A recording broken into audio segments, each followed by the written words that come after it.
Hello বন্ধুরা, তোমরা সবাই কেমন আছো? আমি খুব ভালো আছি। আশা করি তোমরা সবাই খুব ভালো আছো।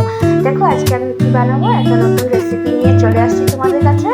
এখানে কাতলা মাছ আছে, কাতলাকে আমি দই কাতলা বানাবো।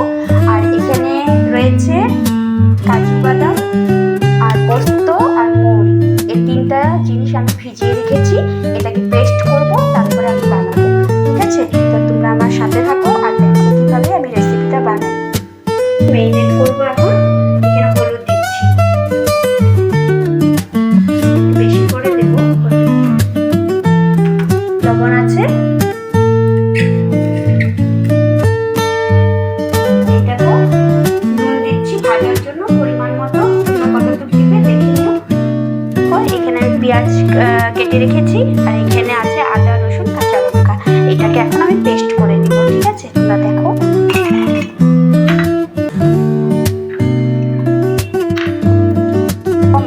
করা হয়ে গেছে, এখানে আদা রসুন কাঁচা লঙ্কা আর পেঁয়াজ পেস্ট হয়ে গেছে। মাছগুলো ভাজা বসিয়ে দিয়েছি, ভাজা হয়ে গেলে আমি রান্না বসাবো। এখানে তেজপাতা আছে, এখানে লং আছে, দারচিনি আছে, আর এখানে ছোট এলাচ আছে। ছোট এলাচটাকে আমি একটু ফাটিয়ে নিয়েছি, আর শুকনো লঙ্কা আছে। কাঁচা লঙ্কাটা আমি নামাবার সময় দেবো। আর এখানে টক দই ফেটানো আছে, এটাও আমি পরে দেবো। দেখো বন্ধুরা, তোমাদেরকে বলেছিলাম না, এখানে কাজু পোস্ত আর মৌরি ভিজিয়ে রেখেছিলাম, সেটাকে আমি এখন বেটে নেব, পেস্ট করে নেব। এখানে কাজু পোস্ত আর মৌরি বাটা হয়ে গেছে। আমার মাছ ভাজা হয়ে গেছে, এখন তুলে নিচ্ছি।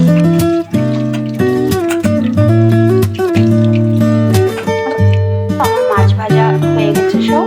এখন আমি এখানে একটু গোটা যেগুলো আছে সব এখানে দিয়ে দেবো তেলে এক এক করে।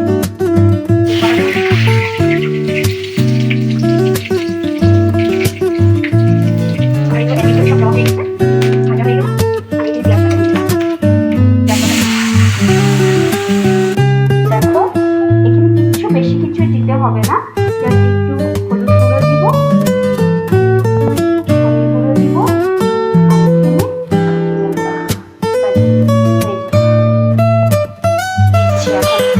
মিষ্টি না দিলে ভালো লাগবে না। আর তোমরা নুন কিন্তু অবশ্যই দিও পরিমাণ মতো, যেটা যেভাবে তোমরা খাওয়ার পরিমাণ মতো সেইভাবে দিও। তো এখন দিয়ে দিচ্ছি, আমি যে বলেছিলাম না তোমাদেরকে, কাজু আর মৌরি আর পোস্ত বাটা, সেটা একসঙ্গে